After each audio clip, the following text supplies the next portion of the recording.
His thought in a few steps. His remarkable lifespan actually enabled Bediüzzaman to participate and respond some of the most important and most effective events of the 20th century, which were worldwide important. And throughout his life, even though a lot of things are changed, we see that he protected the dignity of his faithful and scholarly position and positive action. Finally, in the meaning of sincere faith service, remained as his most powerful legacy to us. In this presentation, I will follow 3 stages actually. Initially, I will analyze the similarities and differences between pacifism, civil disobedience, and positive action. Then I will investigate Bediüzzaman's ideas and thoughts on material and spiritual jihad in relation to positive action. And actually, thanks to presenter Mr. Mikhail, because he wants to coexistence, Bediüzzaman mentions constructive action, which also has the implications of positive action, to be in good relationship with our neighbors and people of other faiths. So I omit that part from my presentation. And also, all of the presenters actually had good amount of examples that helped me to focus on different sections of my presentation. And finally, I will conclude with the importance of pure justice in the positive action for Bediüzzaman's thought and ethics. Pacifism, to start, is often described as a complete rejection of participation in violent acts, in military events, or even political events. Pacifism may involve in complete rejection of violence, even if one severely is attacked. Even though Bediüzzaman Said Nursi has been criticized as a pacifist for not being involved in violent activism or not supporting aggressive revolts organized by his fellow Muslims against non-Islamic or secular currents, it is more accurate to consider him as an activist who did not resort to violence. He did not support violent revolts against the government, and actually he tried very hard to stop them. And if we think about his life, particularly he attended the World War, and after the World War starts a very secular government, and here are the Muslims are persecuted, and some of them are really willing to revolt against this newly establishing government to protect their religious rights. But Bediüzzaman is not involving, plus he is trying very hard to stop them. So there are very strong accusations towards Bediüzzaman saying that you are a pacifist. So you're staying passive, you're not even responding, you're not reacting. But this is not very true that we actually see in his life, that he took a different way of action, and that he named it as a positive action. And we will analyze it, inshallah. And moving to civil disobedience, it has actually many different forms. Some versions are, they stay away, they're similar to pacifism in a way. And sometimes even these terms are used simultaneously. Some versions of civil disobedience include actually violence. They allow it. But in general, they disagree violent activities. They stay away from violence. And we can describe it as an organized action to break any unjust law by peaceful means.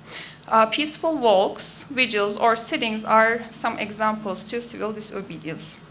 Even though Gandhi is the first name to be remembered in mention of civil disobedience, the theory of civil disobedience actually belongs to Henry David Thoreau. He's an American. Mahatma Gandhi and Martin Luther King Jr. mentioned their reading of Thoreau's article of civil disobedience in their works, and the ways Thoreau influenced them. They're really at heart of their movements, and the way that Gandhi and Martin Luther King are the actions they built are deeply influenced by Thoreau's ideas. definitely have a great impact on their non-violent and civil disobedience movements. In his famous and highly influential article, it's entitled actually Civil Disobedience, Thoreau asks, can there be a government in which majorities do not virtually decide right and wrong, but conscience?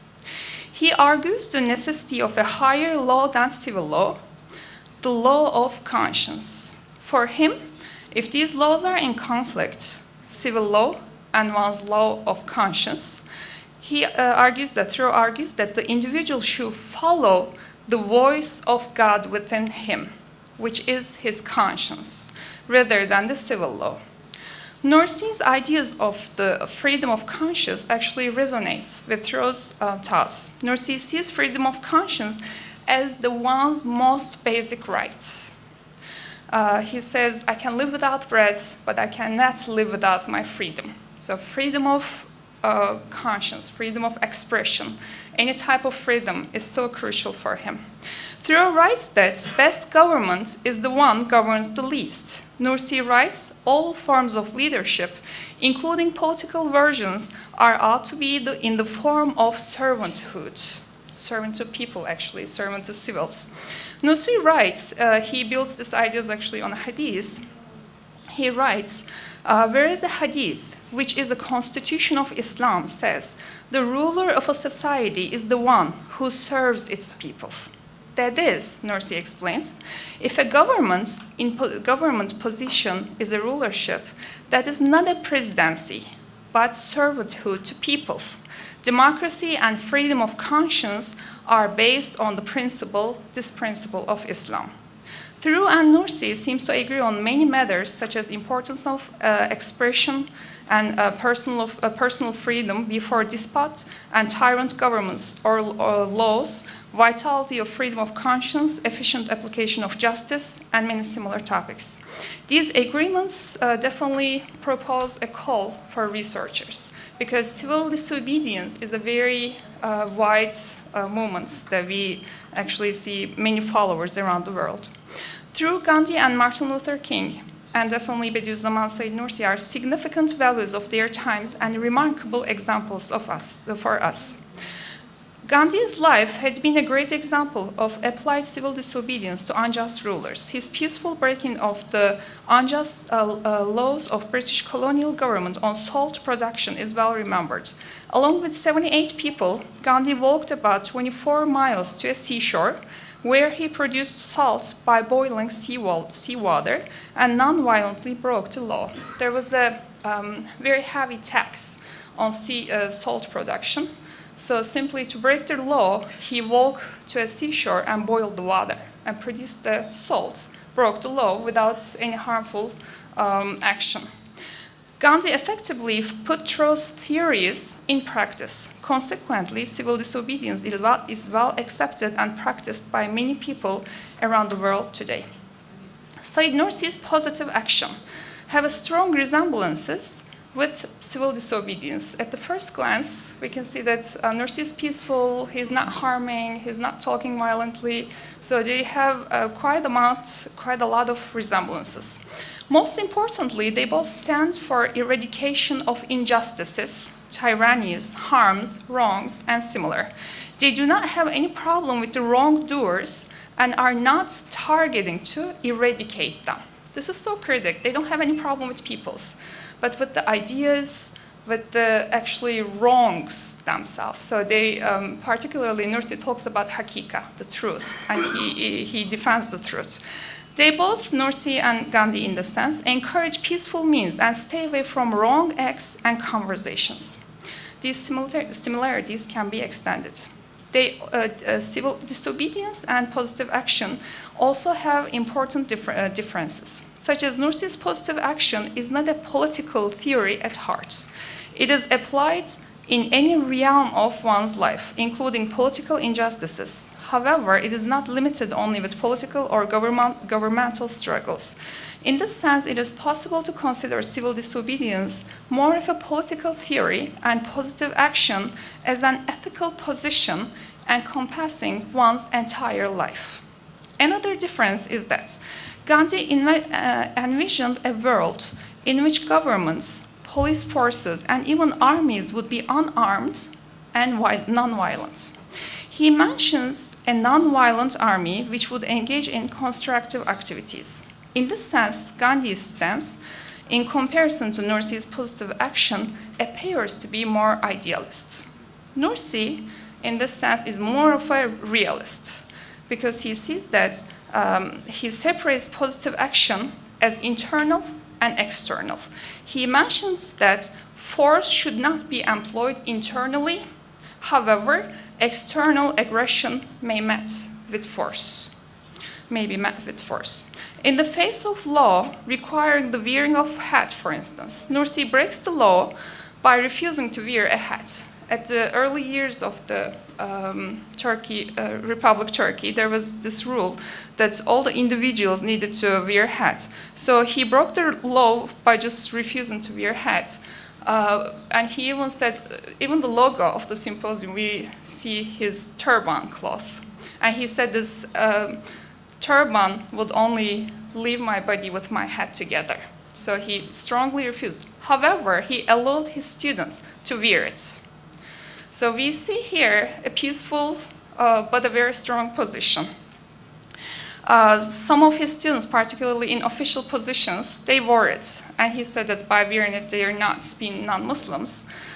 However, he strongly refused, and quite a good amount of his students actually didn't wear the hat.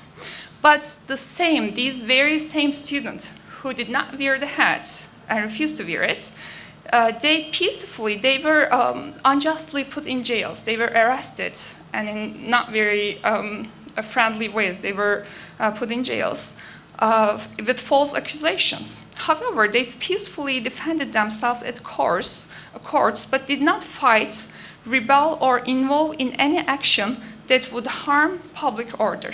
They did not they did not say that you can't arrest me. They were okay, like if you came to arrest me, okay, arrest me. They gone to jail. They stay in jail sometimes for months and years. And when the time comes at the courts, they defended themselves. Again, they were put back into jails. Again, they defended themselves. So patiently, so truthfully, they defended and they waited. So here is the point that they did not harm the public order. And because here the force was coming internally, they did not use any force. On the other hand, we see Nursi attending the First World War. He was living in a land by then, which was attacked by foreign forces. And at the time, he was actually a madrasa teacher, professor to say. He took his students to actually attend the war. Along with his students, he helped the defense of Eastern Ottoman borders and the Northern Caucasian front against Armenian and Russian forces, known as Keçekülahlılar, a very famous group. Because of the special caps they wore, they would wear these white caps, and in the Northern Caucasus, in the white snowlands, the enemy wouldn't see them. So they were very, very successful. Nursi and his students mostly helped protect innocent villagers, protected children, women, and elderly. Nursi continued to train his students at possible occasions, and composition of his initial volume of exegesis entitled Isharatul Ijaz, Sign of Miraculousness, during this wartime. Here I will go that in the post-war period, actually, when the caliphate was aborted and harsh religious restrictions started, Nursi proposed his stance again as a positive action, even though he just attended the war. This time he stayed silent because that was internal. He again changed his position. When the force comes from external, he is able to use the force. But here is the distinction: when the disruption or the conflict is internal, he uses positive action. And again, as we said, he did not attend any of the rebellious actions internally. And here comes actually his interpretation of jihad has a very close relation with his understanding and the thought of positive action. Because he then says that his understanding of jihad has a moral approach because he says that it's the struggle against the soul and the nafs and its desires, and against the satans among jinn and man, to deliver them from sin and bad morals, to save the heart and spirit from external perdition. In this regard, a great contribution of Bediüzzaman is his definition of manevi jihad, non-material jihad, which is the struggle against aggressive atheism and irreligion. And here we say that, actually here is another quote that Nursi explains positive action as manevi jihad. He defines that patient and silent struggle to save and strengthen the belief in God and the other truths by religion, other truths of religion by peaceful means, primarily with the written word. So it's manevi jihad and non-involvement in politics. This is his definition of positive action. And from here, actually, our time is, of course, running very fast. I just want to mention the importance of pure justice in the Bediüzzaman Said Nursi thought, and I have no time to go in details. But the importance is that Bediüzzaman says that right is right. Every individual has their own right, and for the sake of universal goodness, or for the sake of all, no individual's right can be committed.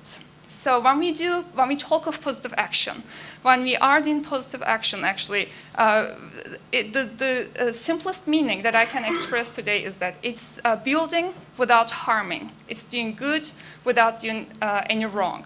And it's very careful action that we should not harm anyone with our actions, words, or anything. And it's very important that actually really understand well what adalet-i mahza, pure justice is, because we should be careful about every individual's rights. And this is the last words. Thank you.